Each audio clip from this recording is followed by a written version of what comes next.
नमस्कार, मी निरंजन.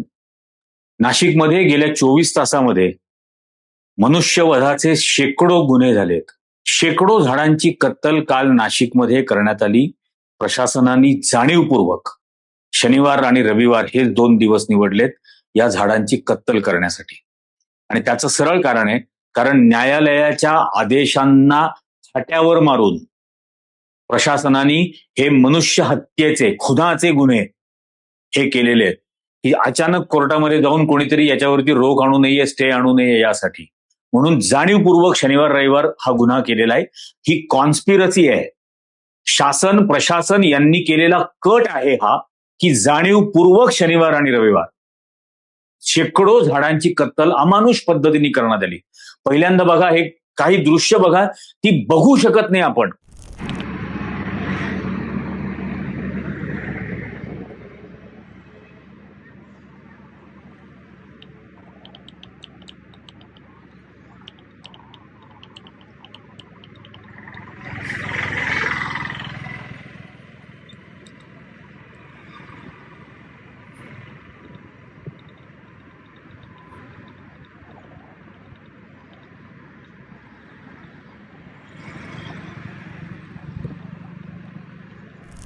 हे बघा, गंगापूर रोड वरती ही झाडांची कत्तल झाली आहे. गंगापूर रोड जो गंगापूर धरणाकडे जातो, या रस्त्याचा आणि नाशिकमध्ये होऊ घातलेल्या कुंभमेळ्याचा किंवा तिथं साधू भाविक जे काही येणार असतील ते, आणि ते तिथून त्र्यंबकेश्वरला जातात, या 2 रस्त्यांचा काहीही संबंध नाही.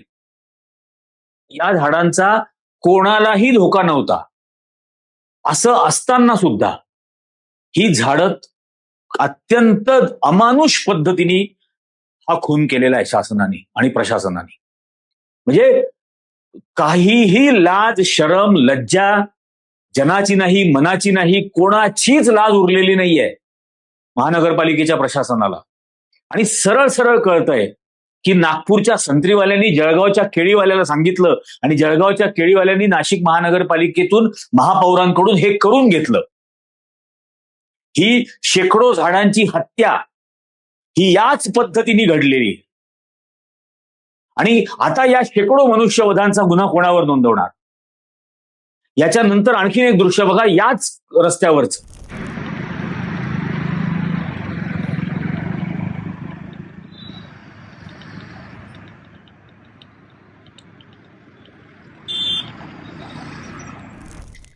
म्हणजे या गंगापूर रोडवरती ही असलेली झाडं मी माझ्या लहानपणापासून पाहिलेली आहेत.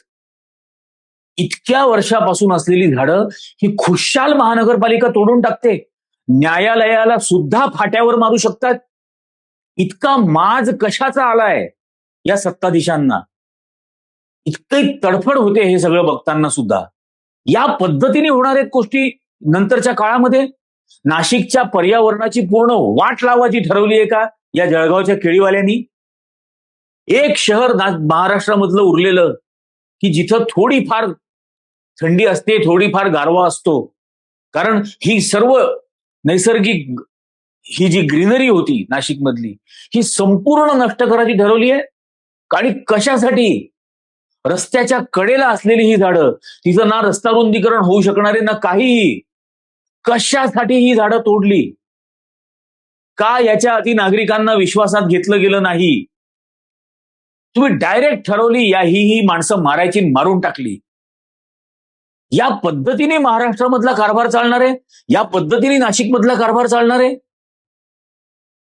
म्हणजे एका बाजूला संतांच्या गोष्टी सांगायच्या, वृक्षवल्ली आम्हा सोयरी वनचरी, दुसरीकडे हजारो कोटी रुपये सरकार, केंद्र सरकार खर्च करणार, पर्यावरणाचं रक्षण करा, अमुक करा, तमुक करा. ती पंकजा मुंडे, झाडं ही सैनिकांसारखी असतात आणि सैनिक जसं देश वाचवतात तसं झाडं पर्यावरण वाचवतात वगैरे वगैरे बाता मारते. आणि आता ही सगळी कत्तल जी केली जाते ही कशी होते? त्या तपोवनातल्या झाडांच्या बदल्यामध्ये हैदराबादहून जी झाडं या केळीवाल्यांनी आणली होती ती मेली सुकून. सगळीच्या सगळी झाडं मेली, पर्यायी म्हणून आणून लावलेली. या पद्धतीने होणार आहे. आता आणखीन सांगतो, हे सावरकर नगर नावाचा नाशिकमध्ये एक परिसर आहे. यांच्यासाठी फार पूजनीय आहेत ना ते. त्या सावरकर नगर परिसरामधले मध्ये काय झालंय बघा.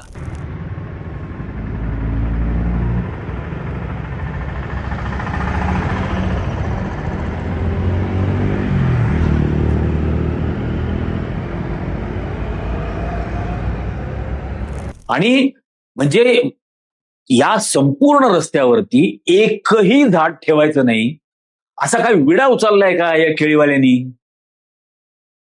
का नाशिकची इतकी हानी केली जाते आणि नाशिककर का थंड बसतायत? महाराष्ट्र खरं तर याच्यासाठी उभा राहायला पाहिजे. या पद्धतीने पर्यावरण तुम्ही नष्ट करणार आहात. कसं बसं वाचलेलं, या हे वाचवण्यामध्ये शासनाने काही भूमिका निभावली आहे का? कवडीची नाही. पर्यावरण टिकावं यासाठी शासनाने काही केलंय का? काहीही केलेलं नाही. ही अनेक वर्षांपासून आपोआप असलेली झाडं, आपोआप त्यामुळे होत असलेलं पर्यावरणाचं संरक्षण हे बघवत नाहीये. ही कुठली विध्वंसक विनाशक वृत्ती आहे? मी जे नेहमी म्हणतो की प्रभू रामचंद्रांचे नाशिकला पदस्पर्श झाला असं जे म्हटलं जातं, त्यासोबत हेही लक्षात ठेवलं पाहिजे की रावणाचे सुद्धा नाशिकला पाय लागले. हे सगळे रावणाचे वंशज आहेत. जे या झाडांची कत्तल करतायत हे सर्वच्या सर्व रावणाचे, राक्षसाचे वंशज आहेत. आणि आज ही सगळी कत्तल झाल्यानंतर आज नाशिकमध्ये मुख्यमंत्री फडणवीस येणार आहे. आणि मग काय करतायत? माझा अनुभव सांगतो. सकाळी सकाळी मला एक फोन आला. 3 दिवसापूर्वी पहिल्यांदा एक फोन आला होता. अमुक अमुक पोलीस स्टेशन मधून बोलतोय आणि तुमच्या घराचा पत्ता द्या. मी दिला घराचा पत्ता. मी काही लांड्या लबाड्या करत नाही, चोऱ्या करत नाही, कोणाचा लाल पैसा माझ्याजवळ नाही. हे सगळं पत्ता विचारला. मग मी विचारलं का बरं? तर म्हणजे काही नाही, दरवर्षीप्रमाणे पत्रकारांची यादी आम्ही तयार करतोय. तर म्हटलं बरं, पण एकाही वर्षी मला फोन नाही आला म्हटलं आतापर्यंत. तर म्हणे नाही, आता कुंभमेळ्याच्या निमित्ताने आम्ही करतोय असं म्हणून ते हसायला लागले आणि त्यांनी फोन ठेवून दिला. त्याच्यानंतर आज सकाळी मला स्पेशल ब्रांच मधून फोन आला की तुम्ही घरी आहात का? म्हटलं हो आहे. तर म्हणे मला भेटायला यायचंय. म्हटलं या. आणि मग ते आले. आल्यानंतर परत फोन केला की मी तुमच्या बिल्डिंगच्या खालतीच आहे, वरती येऊ का भेटायला? म्हटलं या. आल्यानंतर त्यांनी मला विचारलं की तुम्ही आज काय आंदोलन वगैरे करणार आहेत का? म्हणजे कारण आज मुख्यमंत्र्यांचा दौरा आहे, तपोवनात कार्यक्रम आहे, तर आज तुम्ही काय आंदोलन करणार आहे का?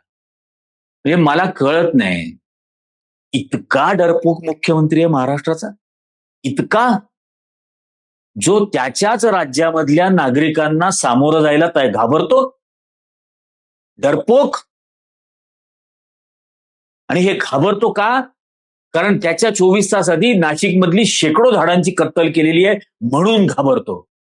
डरपोक, मग अशी कामं उद्योग करू नकोस ना की हे अशा पद्धतीने घाबरावं लागेल. आणि म्हणून असं पाठवून विचारायचं. मला सांगा की एखाद्याला जर असं आंदोलन करायचं असेल तर तो पोलिसांना सांगून आंदोलन करेल का? बरं, तो आंदोलन करणार असेल, माझ्यासारखा माणूस जर समजा करणार असेल तर तो यांना सांगून करेल का? हा पहिला भाग. दुसरा भाग, समजा करायला गेल्यानंतर करू दिलं जाईल का आंदोलन? या शासनामध्ये, भारतीय जनता पक्षाच्या शासनामध्ये संविधानिक अधिकार असून सुद्धा आंदोलन करणं हा गुन्हा समजला जातो. आंदोलन करणं हा अधिकार आहे संविधानाने दिलेला, पण त्याला गुन्हा समजलं जातं. अशा प्रकारे आंदोलन करणाऱ्यांना देशद्रोही, पाकिस्तानात निघून जा, अर्बन नक्षल वगैरे असे काय काय काय काय पदव्या दिल्या जातात. माझ्या गावातल्या झाडांची कत्तल तुम्ही करताय आणि तुम्ही मलाच आरोपी करणार, माझीच चौकशी करणार. आणि जर आंदोलन तुम्ही करूच देणार नसाल तर मी मूर्ख नाहीये माझी एनर्जी वेस्ट करावा. मला माहिती आहे माझी एनर्जी कुठल्या ठिकाणी खर्च करायची. आणि मी 100% सांगतो, या सगळ्या गोष्टींच्या विरोधात एक ना एक दिवस संपूर्ण नाशिक उभं राहील. संपूर्ण नाशिक. आणि मग या भारतीय जनता पक्षाच्या नगरसेवकांना, महापौरांना, पदाधिकाऱ्यांना, आमदारांना पळता भुई थोडी होईल. ऑलरेडी प्रचंड त्रस्त आहेत. फक्त निवडणुका चोरता येतात. निवडणुकांचे निकाल चोरता येतात, निवडणूक आयोगाला बटीक करून ठेवता येतं. या एका माजाच्या जोरावरती जर का जनतेवरती इतका माज करणार असाल आणि मग जनतेवरती आपण इतका माज करतो आहोत, जनता आपल्या विरोधात आंदोलन करेल का? हा जो डरपोकपणा आहे ना, कायर, भित्रट आणि अत्यंत दुर्दैवाची गोष्ट आहे की इतका घाबरट मुख्यमंत्री महाराष्ट्राला मिळालाय, जो त्याच्या राज्यातल्या नागरिकांना सामोरं जायला घाबरतो. त्याला फक्त खुशमस्करे पाहिजे, आजूबाजूला बसून टाळ्या वाजवणारे. आणि मग असतील तिथं नाशिकच्या महापौर, निवडणुका चोरून निवडून आलेले आमदार, बडी भाभी. म्हणजे त्या बडी भाभी त्या ड्रग विकणाऱ्या आरोपी बरोबर 10-10, 12-12 फोटो आहेत. त्याच्याबद्दल मुख्यमंत्री काही विचारणार नाही, पोलीस कमिशनर काही विचारणार नाही, कोणी काही विचारणार नाही. आता तर पूर्ण आबरूचे धिंडवडे निघाले. 4 महिने असे व्हिडिओ आपण पाहत होतो की कोणतरी असं लंगडतंय आरोपी, अमुक गुंड, तमुक गँगस्टर असं म्हणून पोलीस स्टेशन मधून लंगडत बाहेर येताना हे पाहत होतो. आत्ता परवा एक व्हिडिओ आला, त्याच्यामध्ये तो मुलगा पकडलेला हा असा मस्त पोलीस स्टेशन मधून बाहेर येतो, लॉकअप मधून, आणि चालत असतो. तेवढ्यात एक अधिकारी येतो आणि त्याच्या कानात काहीतरी सांगतो आणि लगेच तो मुलगा लंगडायला लागतो. अरे काय, या नाशिक जिल्हा कायद्याचा बालेकिल्ला आणि पोलीस आणि या सगळ्या गोष्टीचे धिंडवडे निघाले, धिंडवडे त्या एका व्हिडिओनी. आतापर्यंत मी सुद्धा ते खरं मानून चाललो होतो. म्हणून त्या अशोक खरातला ज्या वेळेला लंगडताना बघितलं तर मला खरंच आनंद झाला होता. इतक्या निर्दयी आणि इतक्या अमानुष पद्धतीने शोषण करणाऱ्या माणसाला काहीतरी तर कायद्याची चुणूक मिळाली. पण नंतर तो दुसरा व्हिडिओ आला काही दिवसांनी, त्यात पोलीस अधिकाऱ्यांनी कानामध्ये सांगितल्याबरोबर तो मुलगा लंगडायला लागतो. तोपर्यंत मस्त चालत असतो. अक्षरशः अब्रूचे धिंडवडे निघालेले आहेत पोलिसांच्या. आणि याचा पोलिसांनी अंतर्मुख होऊन विचार करायला हवाय की किती दिवस पोलीस एखाद्या राजकीय पक्षाचा राजकीय अजेंडा चालवत राहणार, फक्त बदली प्रमोशन याच्यासाठी लाचार राहणार का? तुमची स्वतःची म्हणून, तुमच्या कुटुंबाच्या प्रती म्हणून, या देशाच्या प्रती म्हणून काही कमिटमेंट आहे का नाही? का फक्त सत्ताधारी पक्षाचा राजकीय अजेंडा वापरायचा? मुद्दाम उदाहरणं देऊन सांगतो. अक्षय शिंदेचा खून झाला बदलापूरला, पोलिसांच्या व्हॅनमध्ये. पहिल्यांदा काय सांगितलं की त्यांनी पिस्तूल ओढलं आणि गोळीबार करण्याचा प्रयत्न केला वगैरे. नंतर पोलिसांनीच इन्क्वायरी केल्यानंतर समजलं की त्याच्या फिंगरप्रिंट पण नाही आहेत त्या रिव्हॉल्व्हरवरती. याचा अर्थ त्या व्हॅनमध्ये असलेल्या 4 पोलिसांनी त्याला मारलं. त्यांच्या काय मनात आलं त्यांनी गोळ्या घातल्या? त्यांच्या मनात आलं की नाही आता अक्षय शिंदेला मारून टाकायचं, आणि त्यांनी मारून टाकलं. असं होतं का? त्या पोलिसांना कोणीतरी सांगितलं म्हणूनच अक्षय शिंदेला गोळ्या घातल्या. 100% कोणीतरी सांगितलं. कारण अक्षय शिंदेला मारल्याबरोबर फडणवीसचे होर्डिंग लागले होते बदलापूरमध्ये, बदलापुरा असे. म्हणजे त्याचा खून केला, त्या खून केल्याचं क्रेडिट कोणीतरी घेतलं. लगेच कसे काय लागले? कोणीतरी त्याचं क्रेडिट घेतलं, कोणीतरी त्या राजकीय अजेंड्याला राबवून घेतलं पोलिसांच्या मार्फत. आणि नंतर या इन्व्हेस्टिगेशन नंतर जेव्हा समोर आलं की पोलिसांनीच गोळ्या घातल्या, खून केला त्याचा, त्यावेळेला त्याच्यानंतरची कायदेशीर कारवाई कोणावर झाली? पोलिसांवर झाली. राजकीय अजेंडा भलत्याचा राबवायला गेले आणि बळी कोण गेलं तिथं? पोलीस. ते पुण्यामध्ये त्या गाडीचा ऍक्सिडेंट झाला, 2 जण मेले. त्या आलिशान गाडी कुठली, पोर्शे गाडीचा. नंतर पुरावे नष्ट करण्याचा प्रयत्न झाला, आरोपी पकडण्यामध्ये दिरंगाई, मग आरोपपत्र दाखल करण्यामध्ये प्रॉब्लेम. या सगळ्यामध्ये बदनाम कोण झालं? पोलीस. वाल्मिक कराडला पोलीस पकडू शकत नव्हते का? 1001% पकडू शकत होते. तो शरण येईपर्यंत नाही पकडलं. बदनाम कोण झालं? पोलीस. सोमनाथ सूर्यवंशी परभणीमध्ये मारून टाकला लॉकअपमध्ये.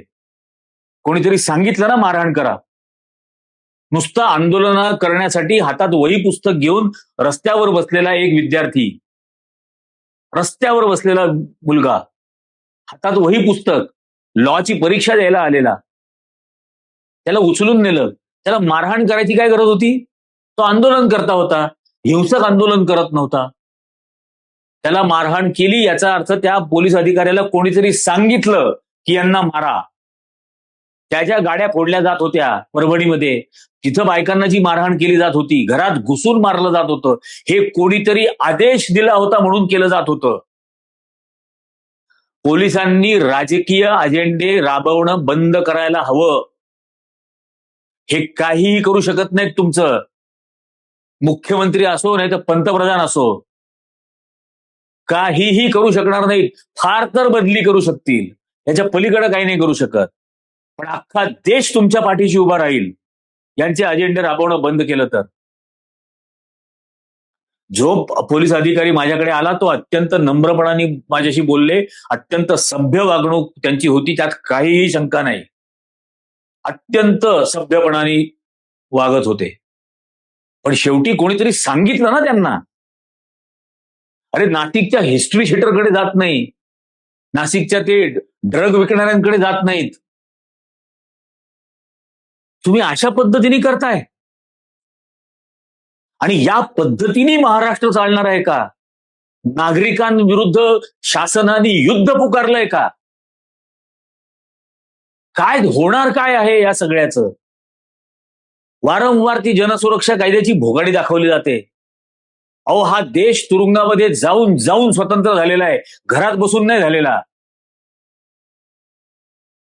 हे स्वातंत्र्य टिकवण्यासाठी सुद्धा जावं लागेल हे माहिती आहे. त्यामुळे हे उद्योग बंद करायला पाहिजेत पहिल्यांदा राज्यकर्त्यांनी. आणि राज्यकर्त्यांना हा जो माज आलेला आहे तो फक्त आणि फक्त निवडणुका आम्ही चोरू शकतो यातून आलेला आहे. आणि हा माज उतरवायची जबाबदारी तुमची, माझी, सर्व नागरिकांची आहे. आणि ते तरच होऊ शकतं जर आपण आपल्यामध्ये संपूर्णपणाने एकजूट ठेवली. जात, धर्म, पंथ, लिंग, भाषा, शिक्षित, अशिक्षित, गरीब, श्रीमंत या सगळ्या भेदभावांच्या पलीकडे जाऊन जर आपण संविधान म्हणून एक राहिलो, संविधानासाठी म्हणून एक राहिलो, तर कितीही माजोरडे राज्यकर्ते येऊत त्यांना आपण झुकवू शकतो. तुम्हाला काय वाटतं या सगळ्याबद्दल? खाली कमेंट करून सांगा. हा व्हिडिओ जास्तीत जास्त जणांना पोहोचवा, जास्तीत जास्त जणांनी याला लाईक करा, जास्तीत जास्त जणांना याची लिंक शेअर करा आणि सर्वांना हे चॅनल सबस्क्राईब करायला सांगा. आत्ताच्या भागात इतकंच. धन्यवाद.